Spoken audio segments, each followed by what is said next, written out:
The Lord then said to Moses, "Now that you have brought these people out of Egypt, lead them to the land that I solemnly promised Abraham, Isaac, and Jacob.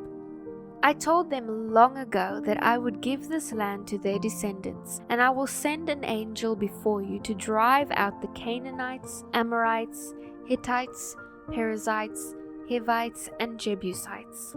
Theirs is a land flowing with milk and honey. But I will not travel along with you, for you are a stubborn, unruly people. If I did, I would be tempted to destroy you along the way." When the people then heard these stern words, they went into mourning and refused to wear their jewelry and ornaments. For the Lord had told Moses to tell them, "You are an unruly, stubborn people. If I were there among you for even a moment, I would destroy you. Remove all your jewelry and ornaments until I decide what to do with you." So from the time they left Mount Sinai, the Israelites wore no jewelry anymore. It was Moses' custom to set up the tent known as the tent of meeting far outside the camp. There everyone who wanted to consult with the Lord would go there. Whenever Moses went out to the tent of meeting, all the people would get up and stand in their tent entrances. They would all watch Moses until he disappeared inside.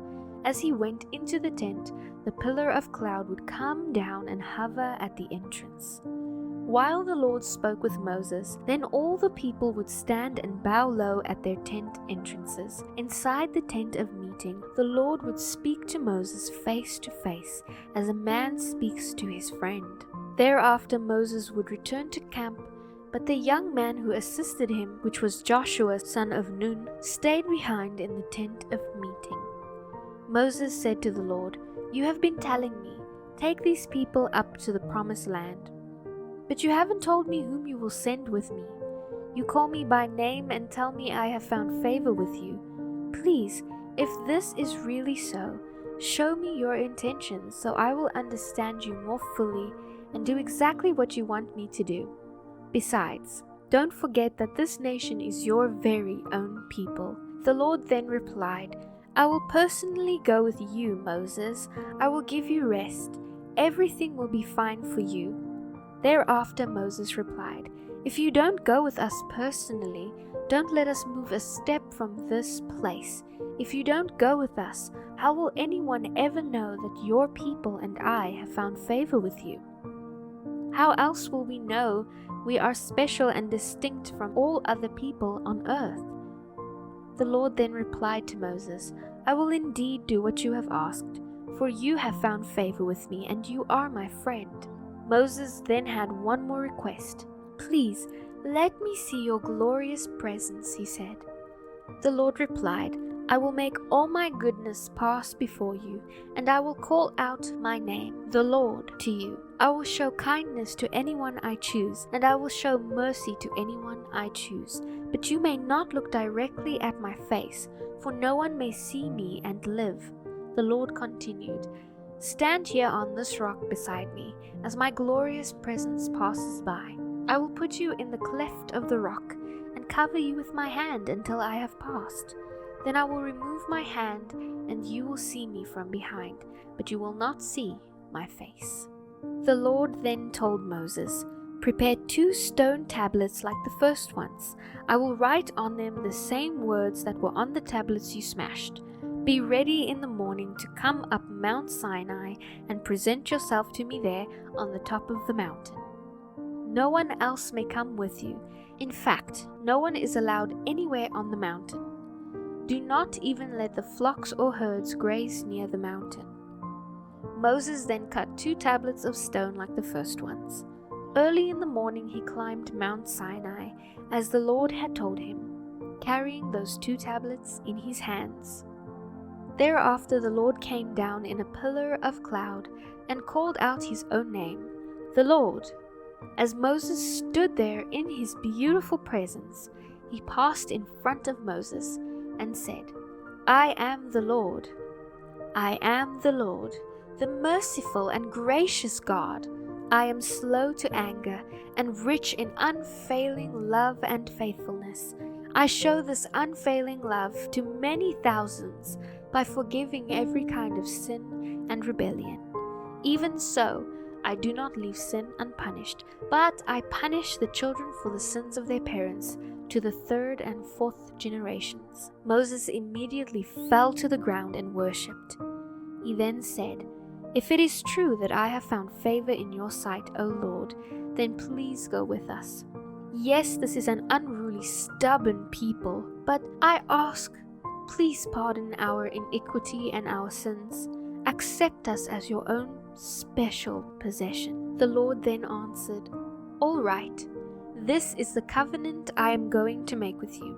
I will perform wonders that have never been done before anywhere in all the earth or in any nation, and all the people around you will see the power of the Lord.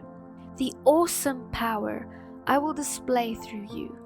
Your responsibility is to obey all the commands I am giving you today. Then I will surely drive out all those who stand in your way, the Amorites, Canaanites, Hittites, Hivites, and Jebusites. Be very careful never to make treaties with the people in the land where you are going. If you do, soon you will be following their evil ways. Instead, break down their pagan altars, smash the sacred pillars they worship, and cut down their carved images. You must never worship any other god but only the Lord, for He is a God who is passionate about His relationship with you. Do not make treaties of any kind with the people living in the land. They are spiritual prostitutes committing adultery against me by sacrificing to their gods. If you make peace with them, they will invite you to go with them to worship their gods, and you are likely to do it. And you will accept their daughters who worship other gods as wives for your sons. Then they will cause your sons to commit adultery against me by worshipping other gods. You must make no gods for yourselves at all. Be sure to celebrate the festival of unleavened bread for 7 days, just as I instructed you, at the appointed time each year in early spring, for that was when you left Egypt. Every first male born belongs to me, of both cattle and sheep. A firstborn male donkey may be redeemed from the Lord by presetting a lamb in its place. But if you decide not to make the exchange, you must kill the donkey by breaking its neck. However, you must redeem every firstborn son. No one is allowed to appear before me without a gift. There are only 6 days set aside for work, but on the Sabbath day you must rest, even during the seasons of plowing and harvest. You must remember to celebrate the festival of harvest for the first crop of the wheat harvest, and celebrate the festival of the final harvest at the end of the harvest season. 3 times each year all the men of Israel must appear before the sovereign Lord, the God of Israel. No one will attack and conquer your land when you go to appear before the Lord your God those 3 times each year. I will drive out the nations that stand in your way and will enlarge your boundaries. You must, however, not offer bread made with yeast as a sacrifice to me, and none of the meat of the Passover lamb may be kept over until the following morning. You must bring the best of the first of each year's crop to the house of the Lord your God. You must not cook a young goat in its mother's milk ever. The Lord then said to Moses, "Write down all these instructions, for they represent the terms of my covenant with you and with Israel." Moses was up on the mountain with the Lord 40 days and 40 nights. In all that time he neither ate nor drank. At that time he wrote the terms of the covenant, the 10 commandments on the stone tablets. When Moses came down the mountain carrying the stone tablets inscribed with the terms of the covenant, he was not aware that his face glowed because he had spoken to the Lord face to face. When Aaron and the people of Israel saw the radiance of Moses' face, they were afraid to come near him. But Moses called them and asked Aaron and the community leaders to come over and talk with him.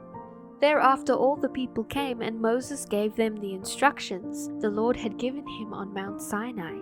When Moses had finished speaking with them, he put a veil over his face, But whenever he went into the tent of meeting to speak with the Lord, he removed the veil until he came out again. Thereafter he would give the people whatever instructions the Lord had given him, and the people would see his face aglow. Afterward he would put the veil on again until he returned to speak with the Lord.